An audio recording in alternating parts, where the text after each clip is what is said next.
Hello students, welcome to mathematician NC. आप सब students का वेलकम एक बार फिर से। आज हम लोग सीखने वाले हैं क्लास 9th का चैप्टर नंबर 12 हीरोज फॉर्मूला की एक्सरसाइज 10.2 के क्वेश्चन नंबर 5 तक मैंने आप लोगों के साथ डिस्कस किए थे। आज हम लोग 6 से आगे के क्वेश्चन करने वाले हैं एक्सरसाइज 12.2 के। वो सेशन मैंने एक इतना बड़ा बनाया नहीं, सोचा तो मैंने यही था पिछले वाले सेशन में कि एग्जाम्पल्स और एक्सरसाइज एक ही क्लास में कंप्लीट कर दूंगी, बट वो सेशन बहुत ज्यादा लंबा हो जाता। तो मैं तो आप लोगों को मैथ्स इजी तरीके से सिखाने की कोशिश करती हूँ। तो अगर पार्ट्स में कोई चीज हम लोग पढ़ रहे हैं ना, तो ये साइकोलॉजिकली होता है कि हम लोगों को लगता है कि पार्ट्स छोटे छोटे हैं तो फटाफट से कंप्लीट कर लेंगे और चैप्टर कंप्लीट हो जाएगा। ठीक है, तो इसलिए आज हम लोग 12.2 के क्वेश्चन नंबर 6 से आगे के सारे क्वेश्चंस करेंगे। ठीक है, और चैप्टर नंबर 12 जो है वो यहीं पर कंप्लीट करेंगे। देन चैप्टर शुरू होगा वॉल्यूम एंड सरफेस एरिया। ठीक है, तो आओ फटाफट से ले लेते हैं question number 6 12.2 exercise Heron's formula. Area आप लोगों को पता होना चाहिए, एरिया का फॉर्मूला पता होना चाहिए। ये वाला हम लोगों ने कर लिया था लास्ट क्लास में। आज हम लोग ये वाला क्वेश्चन नंबर 6 से हम लोग शुरू करने वाले हैं। तो रेडी हो जाओ, तैयार हो जाओ जल्दी से। ठीक है, ये एक अम्ब्रेला बनी हुई है, अम्ब्रेला आप लोगों को नजर आ रही होगी। आइए सबसे पहले ध्यान से, मैं आप लोगों को हमेशा बोलती हूँ स्टेटमेंट पढ़नी है, देन क्वेश्चन को करना शुरू करना है। ठीक है, तो क्वेश्चन में क्या लिखा हुआ है पढ़िए जरा। क्वेश्चन नंबर 6 में क्या लिखा हुआ है? An umbrella is made by stitching 10 triangular pieces. एक अम्ब्रेला को बनाया गया है 10 ट्रेंगुलर पीसेस लेके of clothes of 2 different colours, 2 अलग अलग कलर्स। ये देखो आप लोगों को नजर आ रहा होगा, एक black pink black pink black pink. ये तो 1 2 3 4 5 6 टोटल 10 ट्रेंगुलर पीसेस लेकर बनाया गया है अम्ब्रेला को। Each piece measuring 20 centimetre 50 centimetre and 50 centimetre. How much cloth of each colour is required for the umbrella. तो हम लोग एक ट्रेंगल का एरिया कैलकुलेट कर लेते हैं, और अगर हम लोगों ने एक ट्रेंगल का एरिया कैलकुलेट कर लिया तो हम लोग पूरे 10 के 10 का निकाल सकते हैं। और 10 का निकाल सकते हैं तो 5 पीसेस का भी निकाल सकते हैं, क्योंकि ट्रेंगल के जो मेजरमेंट है वो तो सेम ही है ना, हर एक कलर के जो मेजरमेंट है वो सेम है। तो एक का निकालो, बस एक ट्रेंगल का निकालो, और 5 का अलग निकालो, 5 का अलग निकालो, सेम ही होना है एरिया तो। ठीक है, तो आप लोगों को गिवन है, ये साइड गिवन है 50, ये 20, और ये अगेन आपको साइड गिवन है 50। तो आप लोग हीरोन्स फॉर्मूले से एरिया कैलकुलेट कर सकते हो। ठीक है, सॉल्यूशन में हम लोग लिखेंगे सबसे पहले Heron's formula, area is equal to S of S minus A, S minus B, S minus C. S is semi parameter, so S is equal to 50 plus 50 plus 20 by 2। 50 plus 50 100 plus 20 by 2 is 60। Semi parameter आ जाएगा 60। आगे देखते हैं, 60 into 60 minus 50, 60 minus 50, 60 minus 20 40। अब इसको हम लोग calculate कर लेते हैं। 1 2 3 4, 2 0 बाहर आ जाती है। ठीक है, 4 का अगर आप देखोगे तो 2 आ जाएगा, √6 नजर आ रहा है। तो ये आप देखोगे 200 √6। ये एक ट्रेंगल का है, एक ट्रेंगल का हम लोगों को इससे बोला है ईच कलर, मतलब 10 ट्रेंगुलर पीस है, 5 अलग कलर के, 5 अलग करके, तो 5 का निकाल लो। अगर एक का ही है तो 5 से मल्टीप्लाई कर देंगे, 1000 √6, और दूसरे ट्रेंगुलर पीसेस दूसरे कलर के हैं, उनका भी एरिया क्या होगा 1000 √6। This is our answer. ठीक है, मेरे ख्याल से आप लोगों को ये बात क्लियर हो गई होगी, बात समझ में आ गई होगी। बहुत आसान था, बहुत आसान। मतलब ये आप लोगों को ना एप्लीकेशन बता रहा है कि जब हम लोग अम्ब्रेला बनाते हैं ना, तो जो अलग अलग कलर की अम्ब्रेला बनती है उसमें भी ये हीरोज फॉर्मूला से आप देख सकते हो कि कितना कपड़ा लेकर के आना है बाहर से। ठीक है, एरिया क्या होगा उसका, तो वो सारी चीजें पता चल जाती है। तो ऐसे ही नहीं चीजें बनी हुई, आपको एप्लीकेशन बता रहा है कि देखो यहाँ पर भी हीरोज फॉर्मूला लगा हुआ है। ठीक है, चलिए आगे आ जाते हैं। Next question number 7। पोज जरूर लीजिए, मैं आपको हमेशा बोलती हूँ, एक तो क्लास 9th का मैथ्स जरूर उठा करके बैठना एनसीईआरटी। और ये फिगर आप लोगों को नजर नहीं आ रहा, मुझे जहां तक लग रहा है फिगर नहीं नजर आ रहा, बट फिगर में ऐसा कुछ है भी नहीं। मैं ऊपर एक बार ड्रॉ कर देती हूँ। ये स्क्वायर की फॉर्म में काइट बनाई हुई है। ठीक है, स्क्वायर की फॉर्म में है। 1 मिनट, लास्ट वाली लाइन लेट मी करेक्ट। ठीक है, ये क्या हो रहा है दोस्तों, साथियों? ठीक है। अब इसमें ना ये वाला जो एरिया है ना, ये वाला एरिया, ये पता नहीं क्या हो रहा है, ये वाला एरिया 1 है, ठीक है, ये 1 एरिया है, और इस पर मैं दूसरा कलर कर देती हूँ पिंक, ये वाला जो एरिया है ये सेकंड है, ठीक है। ओके, समझ गए? तो ये आप लोगों को गिवन है। ये एक काइट की फॉर्म में, काइट आप लोग देख सकते हो स्क्वायर की फॉर्म में, और इसका जो बेस है वो आइसोसेल्स ट्रायंगल, आइसोसेल्स ट्रायंगल्स में 2 साइड्स बराबर होती है। मे बी आपको साइड नहीं नजर आ रही हो, तो जो मैं आप लोगों को अभी बोल रही थी ना, क्लास 8th का मैथ्स आपको जरूर लेकर बैठना है, वो ले लो, तब आप लोगों को करेक्ट फिगर नजर आएगा कि यहाँ पर मैं आप लोगों को कौन सा फिगर दिखा रही हूँ। अभी आप लोगों को नजर आ रहा है क्लियर, ठीक है। तो एक बार हम लोग पहले क्वेश्चन पढ़ते हैं, और कॉपी पेन जरूर लेकर बैठा करो, पोज कर लिया करो, पहले अपना माइंड लगाया करो, सीधा ही सॉल्यूशन टीचर से मत समझने लग जाना, पहले अपना माइंड लगाना, नहीं बन रहा फिर आप देखो, ठीक है, और अदरवाइज आंसर मैच कर लो कि आपने जो सोचा है वो सही सोचा है क्या। क्वेश्चन नंबर 7 स्टेटमेंट पढ़ते हैं। A kite in the shape of a square, kite जो है वो स्क्वायर की शेप में है, with a diagonal of 32 centimetre, diagonal, diagonal, ये डायगोनल है, डायगोनल आपको दे दिया 32 सेंटीमीटर, स्क्वायर के जो डायगोनल होते हैं वो तो इक्वली होने हैं, बराबर ही होने हैं, ठीक है। एंड एन आइसोसेल्स ट्रायंगल, और एक आइसोसेल्स ट्रायंगल है ऑफ बेस, जिसका बेस 8 सेंटीमीटर है, एंड साइड्स 6 सेंटीमीटर उसकी साइड्स है। Each is to be made of 3 different shades as shown in figure, अलग अलग शेड से, मतलब ये एरिया 1 के लिए अलग शेड, एरिया 2 के लिए अलग शेड, और ये जो आइसोसेल्स ट्रायंगल है इसके लिए अलग शेड का इस्तेमाल किया गया है। तो 3 शेड्स है यहाँ पर। How much paper of each shade has been used in it, आपसे बोल रहा है कि तीनों शेड्स अलग अलग है, कितना पेपर इस्तेमाल होगा, कितना पेपर इस्तेमाल होगा का मतलब है कि आपको एरिया बताना है तीनों का, तो एरिया से ही तो पता चलेगा कि कितना पेपर इस्तेमाल होगा। तो हम लोगों को क्या करना पड़ेगा, अगेन हीरोज फॉर्मूले का इस्तेमाल करना पड़ेगा। सबसे पहले तो डायगोनल मैं लिख देती हूँ, डायगोनल क्या है, इसका डायगोनल है 32 सेंटीमीटर, ठीक है। स्क्वायर के डायगोनल बराबर होते हैं, अगर ये 32 है तो ये भी 32 है, अगर ये पूरा 32 है तो ये भी पूरा 32 है। अच्छा, तुम लोगों को मैं एक बात बताती हूँ, सुन लो मेरी बात। स्क्वायर का एरिया सबसे पहले आप लोगों को पता है, स्क्वायर का एरिया, एरिया ऑफ स्क्वायर, ये पता नहीं बार बार रब क्यों हो रहा है, area of square is equal to side का स्क्वायर। स्क्वायर का एरिया क्या होता है, साइड का स्क्वायर, ठीक है। अब देखो मेरी बात सुनो आप लोग, पहले वाले रीजन का अगर मैं देखूं, पहले वाले पार्ट का जो लिखा हुआ है, ये 32 है पूरा और ये भी 32 है, तो डायगोनल बाइसेक्ट होते हैं ना, square is a parallelogram with all sides equal and one angle 90 degree, याद है। स्क्वायर रोम्बस की प्रॉपर्टी फॉलो करता है, रेक्टेंगल की भी, मतलब स्क्वायर एक अपने आप में पूर्ण फिगर है, ठीक है। तो square is a parallelogram with all sides equal and one angle 90 degree, ये डेफिनेशन आप लोगों को ध्यान रखनी है। Square is a parallelogram, parallelogram की सारी प्रॉपर्टी स्क्वायर में फॉलो होंगी, रेक्टेंगल रोम्बस सबकी प्रॉपर्टी लेकर के बैठा है स्क्वायर। डायगोनल्स बराबर होंगे, 90 डिग्री पर बाइसेक्ट करेंगे, 90 डिग्री पर बाइसेक्ट करेंगे, मतलब अगर ये 32 है तो ये 16 और ये 16 हो जाएगा, अगर ये 32 है तो ये 16 और ये भी 16 हो जाएगा। 90 डिग्री पर बाइसेक्ट करेंगे मैम, तो हमें फिर ये साइड तो पता चली जाएगी बाय पाइथागोरस, बिल्कुल सही सोच रहे हो, साइड पता चल जाएगी। ये वाली साइड मान लो ये ए, एक मिनट, ए बी सी, मान लो ये सी मैंने मान लिया और ये डी, ठीक है। तो अब हम लोग क्या करेंगे, इन ट्रायंगल ए बी ई, ये ई मैं रख रही हूं यहां पर नाम, ठीक है, in triangle A B E, according to Pythagoras theorem,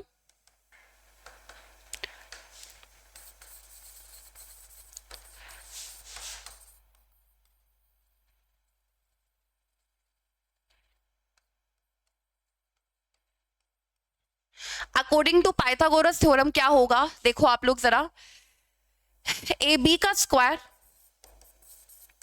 बराबर होगा ए ई का स्क्वायर प्लस में बी ई का स्क्वायर। आपको इसकी साइड पता चल जाएगी, ये पता चल गई तो सारी साइड्स पता चल जाएंगी। तो अगर आप देखोगे ए ई 16 का स्क्वायर 256, 16 का स्क्वायर 256, ए बी का स्क्वायर 512 का under the root A B, ठीक है।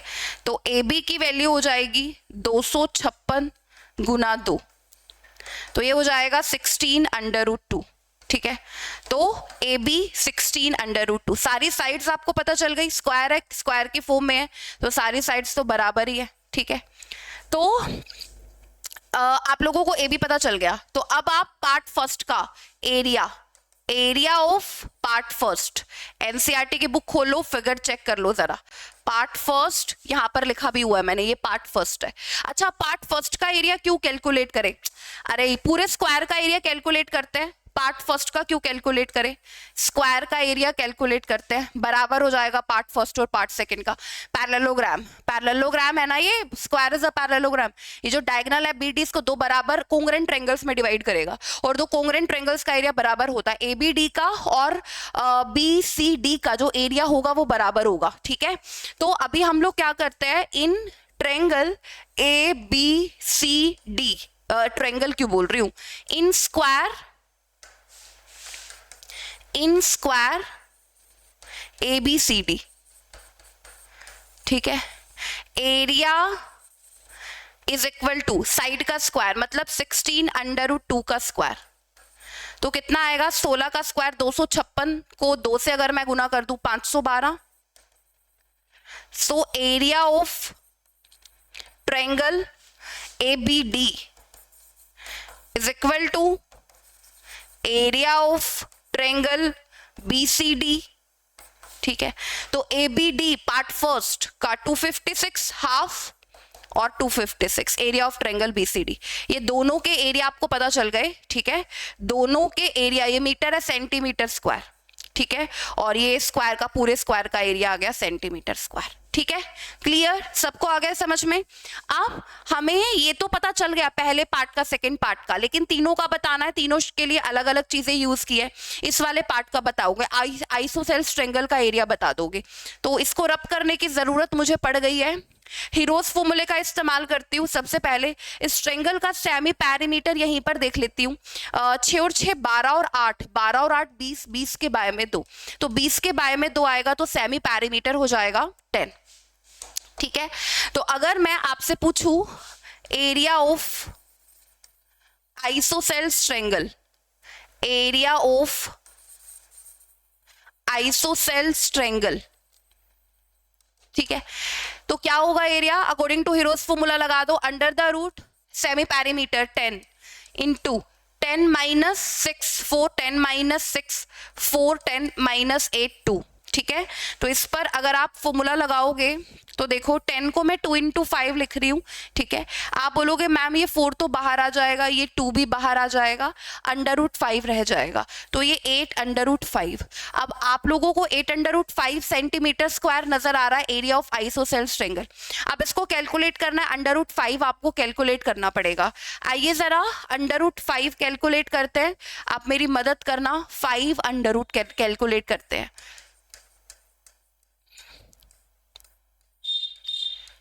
ठीक है, सबसे पहले 2, अच्छा यहां पर मैं क्यों लिख रही हूं, सबसे पहले लिखेंगे 2 इंटू 2 4, 100 4 पॉइंट। ठीक है, किस पर जाएगा बताना जरा, ये 100 आ गया है, 42 इंटू 2 होगा, है ना, तो ये या 43 इंटू, नहीं ज्यादा हो जाएगा, तो ये आ जाएगा 84। तो ये अगर आप देखोगे 16, ये 1600, तो अगर आप ये देखोगे 44। ठीक है, और ये किस पर जाएगा फिर, 2.23 पर मुझे लग रहा है, 3 पर एक बार देख लेते हैं। 4 3 12 और 1 13, 4 पर करेंगे तो मुझे लग रहा है ज्यादा हो जाएगा, हाँ ज्यादा हो जाएगा, 3 पर जाएगा देखो। ठीक है, तो अगर मैं डेसिमल के 2 डिजिट तक लूं तो 2.23 मेरे को नजर आ रहा है। ठीक है, तो हम लोग क्या करते हैं, ये देखो कहा गया 8 अंडर रूट 5 था ना, 8 अंडर रूट 5, तो आप इसको लिखोगे 8 इंटू 2.23। तो आइसोसेल्स ट्रायंगल का एरिया 8 दूनी 16, 0.2 से 8 को 0.2 से मल्टीप्लाई करोगे 1.6, अप्रोक्सीमेशन में जाओगे 17.6 सेंटीमीटर स्क्वायर नजर आएगा आपको। आइसोसेल्स ट्रायंगल का एरिया 17.6 सेंटीमीटर स्क्वायर नजर आएगा। आप लोगों को नजर आ रहा होगा कि मैं किस तरीके से कैलकुलेशन कर रही हूं। ठीक है, क्वेश्चन नंबर 7 फिनिश हो गया, तीनों पार्ट्स का एरिया हम लोगों ने कैलकुलेट कर लिया। आगे आ जाते हैं, नेक्स्ट ये क्वेश्चन है क्वेश्चन नंबर 8। आई थिंक इसके क्वेश्चन नंबर 9 तक की सिर्फ आप लोगों को करना है, ये क्वेश्चन नंबर 8 है। ठीक है, क्या बोला जा रहा है, एक फ्लोरल डिजाइन है, जैसे हम लोग पुराने टाइम में देखते थे ना घर पे, जैसे वो चिप्स का जो फ्लोर होता था उसमें इस तरीके के बीच में डिजाइन बने हुए होते थे, वही वाले डिजाइन की बात यहाँ पर हो रही है। तो आपको बोला है, ध्यान से पढ़िए, एक फ्लोरल डिजाइन है on a floor, floral design है फ्लोर पर, is made up of 16 tiles which are triangular, the sides of triangle being 9 centimetre, 28 and 35।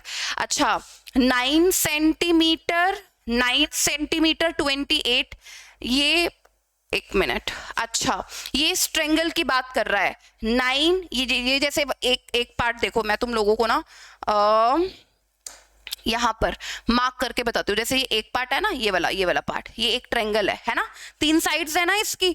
तो आपको बताया है, जैसे ये वाली साइड है ये 28 है, ये वाली साइड 9 है, और कौन सी गिवन है, और ये वाली साइड आपको गिवन है ये 35। ऐसे ही 9, 28, 35 बेस सेम हो गया इनका। तो कह रहा है 16 टाइल्स का इस्तेमाल किया है इस फ्लोर को बनाने के लिए, ट्रेंगुलर फॉर्म में है ये। The sides of the triangle being, ये साइज है ट्रेंगल का एक का। Find the cost of polishing the tiles at the rate of 50 पैसे पर सेंटीमीटर स्क्वायर। कोस्ट को हमेशा ऐसे पढ़ा करो कि 1 सेंटीमीटर का जो कोस्ट है वो 50 पैसे है। 50 पैसे माने 1/2 रुपीज 1 सेंटीमीटर स्क्वायर का कोस्ट है, इस तरीके से लिखा करो, ठीक है। चलो, अब आपको बोला 16 टाइल से पहले एक ट्रेंगल का एरिया कैलकुलेट कर लेते हैं। Area of triangle according to Hero's formula calculate करेंगे, सारी साइड्स पता है। सेमी पैरीमीटर क्या होगा, 9 + 28 + 35 बाय में 2, तो कितना होगा, 9 8 17 37 35, 12 72 के बाय में 2 जाएगा 36 सेंटीमीटर। हीरोज फॉर्मूला लगाते हैं, 36 -9 27, 36 - 28 36 -35। आइए जरा इसको कैलकुलेट करने में मेरी मदद कीजिए, 36 तो बाहर आ जाएगा, ठीक है, और 8 नहीं आ रहा, इसको मैं लिख देती हूँ 3 × 9 × 2 × 4 ऐसे लिख दूँ, ठीक है। चलो अब देखो हम लोग इसको कैसे करेंगे, 6 तो बाहर आ गया, 9 का अगर मैं देखूँ तो 3 बाहर आ जाएगा, ये 9 भी गया, इस 4 का देखूँ तो 2 बाहर आ जाएगा, अंदर बचा सिर्फ 6, ठीक है। 6 × 3 18 × 2 36 √6, ये मेरे को देखने को मिल रहा है 36 √6। तो ये है ये एक का एरिया है, ठीक है, एक ट्रायंगल का। 16 है टोटल, 16 मतलब ये 1 2 3 4 5 6, 1 2 3 4 5 6 7 8, 8 दूनी 16 हो गए ना ट्रायंगल। तो ये तो एक का एरिया है, एक का, तो 16 का कैलकुलेट करने के लिए क्या करना पड़ेगा, 16 से मल्टीप्लाई करो जरा। 16 6 96 का 6 कैरी नो, 16 3 48, ये आएगा 576 √6, ये आ रहा है, ठीक है। 16 के 16 टाइल्स का, ट्रेंगुलर टाइल्स का जो एरिया आ रहा है वो ये आ रहा है, ये एरिया होगा। एक बार देख लो मैंने कैलकुलेशन सही की है क्या, ठीक है। Cost of polishing the tiles at the rate of, 1 centimetre का कोस्ट 50 पैसे है, तो इतने सेंटीमीटर स्क्वायर का कोस्ट क्या होगा, इनटू में 1/2, तो इतने का कोस्ट क्या होगा, 2 दूनी 4 2 3 6 2 8 16, 238 √6, ये मेरे को नजर आ रहा है। 16 का कोस्ट ये होगा, ठीक है, 16 का कोस्ट ये होगा, एक ट्रायंगल का एरिया ये आया, ठीक है। 16 का ट्रायंगल का एरिया ये आपको पता चल गया, ये 16 का एरिया है। अब बात आती है कोस्ट की, तो 1 सेंटीमीटर स्क्वायर का कोस्ट 50 पैसे है, 1/2 रुपीज, तो इतने सेंटीमीटर स्क्वायर का कोस्ट क्या होगा, इनटू में 1/2, तो 2 दूनी 4 2 8 16 2 8 16, 238 √6 होगा कोस्ट इसका। तो आप ऐसे भी कर सकते हो, √6 मेरे को लग रहा है कि अब हम लोगों को देखना पड़ेगा √6। देखो इससे नेक्स्ट वाला क्वेश्चन है ना, मैं आप लोगों को पूरा टाइम दूंगी, आप लोग कैलकुलेट करना इससे नेक्स्ट वाला क्वेश्चन, ठीक है। चलो ये फटाफट हम लोग कैलकुलेट कर लेते हैं। 2 × 2 4 किस पर जाएगा ये, और 0.3 4 5 4 पर जाता हुआ नजर आ रहा है, 5 पर तो ज्यादा हो जाएगा, 225 आएगा, 44 × 4 2.4, ठीक है, ठीक है। किस पर जाएगा बोलो, 88 8 3 पर क्या नहीं 3 पर ज्यादा हो जाएगा, 2 पर जाएगा, 2 पर जाएगा, 2.42 आ रहा है, √6 2.42। एग्जैक्ट कोस्ट अगर आपको बताना है, एग्जैक्ट कोस्ट अगर आपको बताना है तो आप क्या करोगे, 238 इंटू 2.4, ठीक है। तो इसको 2 से मल्टीप्लाई कर देंगे, 23 दूनी 46 प्लस में इसको 0.4 से मल्टीप्लाई कर देंगे। मतलब अप्रोक्सीमेशन में अगर आपको जाना है तो बता रही हूँ। 8 चौक 32 का 2 कैरी 3 4 3 12 और 3 15, 4 दूनी 8 और 1 9, 95.2 एडिशन कर दो, 6 और 5 11 9 और 10, ये आ रहा है 561.2 रुपीस के आसपास हमें नजर आ रहा है, 561.2 के आसपास आपको नजर आ रहा है टोटल कॉस्ट। अगर आप अंडर रूट में वैल्यू नहीं रख रहे, आपको √6 की वैल्यू पुट करनी पड़ेगी। हम लोगों ने पुट किया तो ये मुझे नजर आ रहा है। एक बार देख लेना कैलकुलेशन मैंने सही किया क्या, वो आप लोगों की जिम्मेवारी है। अभी मेरे को बता दो एक बार कॉमेंट सेक्शन में, सही किया है ना ये वाले क्वेश्चन की कैलकुलेशन। ये कैलकुलेशन में कुछ गड़बड़ी हो गई तो देखो मैं तुमको जिम्मेवार मानूंगी, ठीक है। 36 का 6 आ गया, इसको मैंने 3 इंटू 9 लिख दिया, 2 इंटू 4, 4 का आ गया 2, 9 का आ गया 3 और 3 इंटू 2 √6 आ गया इसके अंदर, ठीक है। चलो आगे आ जाते हैं। नेक्स्ट क्वेश्चन नंबर 9 था आप लोगों के सामने, क्वेश्चन नंबर 9 था आप लोगों के सामने आ गए, ठीक है। देखते हैं आप लोगों में से कितने स्टूडेंट इस क्वेश्चन का आंसर बताते हैं। करिए जरा इस क्वेश्चन को करिए और फटाफट से आंसर मुझे बताइए।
हम लोगों का आंसर क्या आ रहा था पीछे, 1 मिनट। ये तो आंसर आप लोगों की बुक में 700 के पास जा रहा है, आंसर 700 के पास जा रहा है।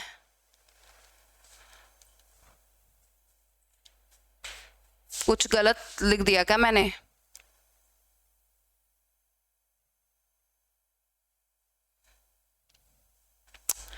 बोलो जरा। √6 कैलकुलेट भी करवा दिया, 16 6 96, 9 16 3 48 और 9 576 सही लिखा है मैंने, इंटू 1/2। अरे अरे यहाँ 288 आएगा, 2 8 16। आई थिंक आप लोग बता भी रहे होगे शायद, आई थिंक आप लोग बता भी रहे होगे ठीक है। तो एक बार हम लोग रख के देखते हैं, ये आंसर पूरे तरीके से मैच होना चाहिए ना, ठीक है। मतलब अप्रोक्सीमेशन में है तो अप्रोक्सीमेशन में तो एटलीस्ट हम लोग सही कैलकुलेट करें। 2.4 तो 8 दूनी 16, 8 दूनी 16 और 1 17, ये 576 प्लस में इसको हम लोग 0.4 से मल्टीप्लाई करते हैं, 2.42 है। आप आगे भी जा सकते हो, मैं पॉइंट के बाद एक डिजिट तक देख रही हूँ। 8 को 4 से 32 का 2 कैरी 3, 8 चौक 32 और 3 35 का 5 कैरी 3, 4 दूनी 8 और 3 11 और पॉइंट इधर लगा देते हैं। अब इसको कैलकुलेट करो, 11 7 8 9 और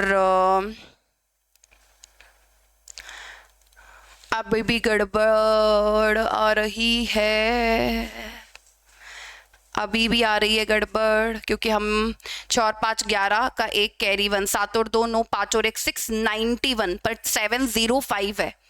अच्छा इन्होंने पॉइंट के बाद 2 डिजिट तक ही ले लिया, पॉइंट के बाद 2 डिजिट तक अगर आप लोगे ना 288 को मैं देखो मैं तुम लोगों को ना एक बात बताती हूँ, मैं पता क्या कर रही हूँ, मैंने पॉइंट के बाद एक डिजिट तक लिया था, पॉइंट के बाद अगर 2 डिजिट तक लोगे ना, तो जैसे ये 2 है प्लस में 0.4 है ना, ये 0.4 प्लस में 0.02 है, तो मैं ऐसे मल्टीप्लाई कर रही हूँ बिना के मैं इसको इससे करूँ, बहुत लंबा हो जाएगा वो।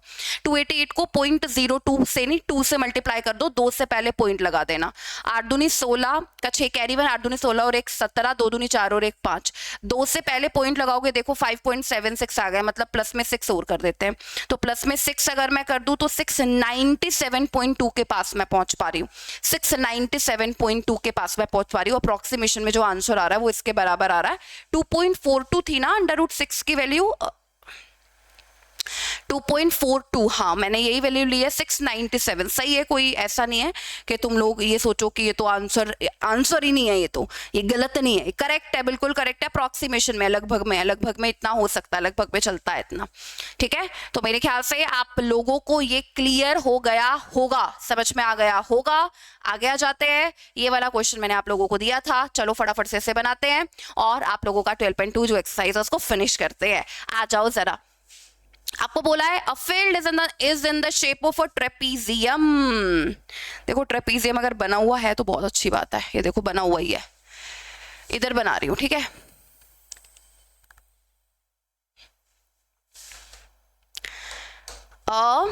Field is in the shape of a trapezium whose parallel sides are, parallel sides ये होती है ना, पैरेलल साइड अगर ये 10 मीटर है तो ये 25 मीटर है, ठीक है। The non parallel sides are, non parallel sides अगर ये 14 मीटर है तो ये 13 मीटर है, ठीक है। Find the area of the field, इस पूरे फील्ड का एरिया आपको बताना है। मैंने आपको क्या बोला था, जब भी हम लोग ट्रेपीजियम देखते हैं, इससे पहले एक और क्वेश्चन में भी ट्रेपीजियम आया था, मैंने आपको बोला था इसके जस्ट पैरेलल हम लाइन ड्रॉ करते हैं, इसके जस्ट पैरेलल, ठीक है, पैरेललोग्राम बना लेते हैं। ये वाला इसके पैरेलल तो है ही, ठीक है, तो ये मैंने जस्ट इसके पैरेलल ड्रॉ कर दिया, ये वाली लाइन मैंने जस्ट इसके पैरेलल, तो ये पैरेललोग्राम बन गया, ये इसके पैरेलल होगी, ये इसके पैरेलल है, पैरेललोग्राम में अपोजिट साइड बराबर, तो ये भी 13 मीटर हो जाएगा। ये 10 है, अगर ये 10 है तो क्या होगा, तो ये भी 10 हो जाएगा, 10 मीटर, और ये हो जाएगा क्या 15 मीटर, ठीक है। टोटल 25 थी ना, अगर वो 10 है तो ये हो जाएगी 15। अब बताओ इसको कैसे करें कैलकुलेट। ये वाले ट्रायंगल को आप, अच्छा ट्रायंगल का एरिया क्या होता है, half into base into height, और हीरोज फॉर्मूले से क्योंकि तीनों साइड्स पता तो इसका एरिया भी कैलकुलेट कर सकते हैं। लेकिन ये पैरेललोग्राम बना है, पैरेललोग्राम का जो एरिया होता है वो बेस इनटू हाइट होता है, तो हमें हाइट तो चाहिए किसी भी हाल में, तो हम लोग क्या करते हैं, एक लेते तो इस ट्रायंगल को ही है और ट्रायंगल का एरिया कैलकुलेट करते हैं बाय हीरोज फॉर्मूला। सबसे पहले सेमी पैरामीटर, आप ऐसे इसको लिख दो A B C D E, ठीक है। तो हम सबसे पहले लिखते हैं area of triangle ADE, S is equal to 14 plus 13 plus 15 by 2, तो ये हो जाएगा 27 प्लस 15 42 बाय 2 21 मीटर, ठीक है। अच्छा उसके बाद एरिया फाइंड करने के लिए 21 इंटू 21 माइनस 14 7 माइनस 13 8 6, ठीक है। चलो तो अब देखते हैं एक बार,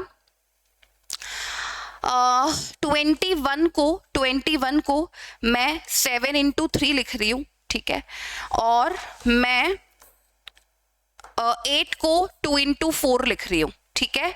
चलो अब देखते हैं क्या होगा, यहाँ पर 7 तो बाहर आ जाएगा, ठीक है, और अगर मैं 6 को 3 इंटू 2 लिख दूं, मुझे लग रहा है मेरी आधे से ज्यादा कहानी सोल्व हो जाएगी। 7 बाहर आया, फिर 3 बाहर आया, फिर 2 बाहर आया, ठीक है, और फिर ये 4 का 2 बाहर आ जाएगा, सब खत्म, अंडर रूट में कुछ नहीं है। 7 या 21 दूनी 42, 42 दूनी 84 मीटर स्क्वायर, ये आपको मिल गया एरिया ऑफ ट्रायंगल, ठीक है। अच्छा हाइट कैसे फाइंड करें, area of triangle half into base into height भी तो होता है, तो इसको बराबर रख दो, हाफ इंटू बेस क्या है 15 इंटू में हाइट कैलकुलेट हो जाएगी यहाँ से 84 इंटू 2 168 बाय 15, ये आ जाएगी आपकी हाइट। करो अब कैलकुलेट, 15 से डिवाइड करो, 15 का पहाड़ आता है सबको, 15 से 1 पर 15 1 18, 15 से 1 पर 15 3, 15 दूनी 30 112 11.2 हाइट, ठीक है, हाइट ही आ गया। अब अच्छा, ट्रायंगल का एरिया मैं लिख रही हूँ एक बार यहाँ पर, 84 मीटर स्क्वायर ये ट्रायंगल का एरिया है। पूरे फील्ड का बताना है तो एरिया ऑफ पैरेललोग्राम आप इधर लिखोगे, एरिया ऑफ पैरेललोग्राम ABEC, ठीक है, बेस इनटू हाइट, तो बेस क्या है 10, हाइट क्या है 11.2, तो ये कट जाएगा तो 112 मीटर स्क्वायर। तो इस वाले रीजन का एरिया 112 मीटर स्क्वायर आ गया, ठीक है। तो आपको टोटल बताना है, टोटल एरिया, टोटल बताइए, total area of field, area of triangle plus area of parallelogram, तो 112 प्लस 84, तो कितना आएगा, ये आ रहा है 196 मीटर स्क्वायर। टोटल एरिया कितना बन रहा है फील्ड का, 196 मीटर स्क्वायर। सही है, मेरे ख्याल से आप लोगों को क्लियर हो गया होगा, समझ में आ गया होगा। एक्सरसाइज 12.2 यहीं पर फिनिश करते हैं। अब थोड़ा सा बड़ा चैप्टर शुरू हो रहा है, that is volume and surface area. इसमें आपको फॉर्मूला वाइज काम करना पड़ेगा और थोड़ी समझ भी अपनी हम लोग लगाएंगे जब पढ़ेंगे क्वेश्चंस। सबसे पहले 13.1 एक्सरसाइज का बेसिक और 13.1 एक्सरसाइज एग्जांपल्स के साथ मैं आपको कंप्लीट करवाने वाली हूं, जिसमें हम लोग सबसे पहले क्यूबॉइड और क्यूब के बारे में पढ़ेंगे। तो रेडी हो जाइए वॉल्यूम एंड सरफेस एरिया पढ़ने के लिए। वेरी वेरी इंपॉर्टेंट चैप्टर, बहुत ज्यादा नंबर्स का आपको दिखाई देगा। आई थिंक 11, 12, 13 तक मार्क्स का जो volume and surface area chapter है वो आप लोगों को दिखाई देगा आप लोगों के एग्जाम में। तो जुड़िए मेरे साथ मैथमेजिशियन एनसी के साथ, चैनल को सब्सक्राइब जरूर कर लीजिए। Thank you, bye bye.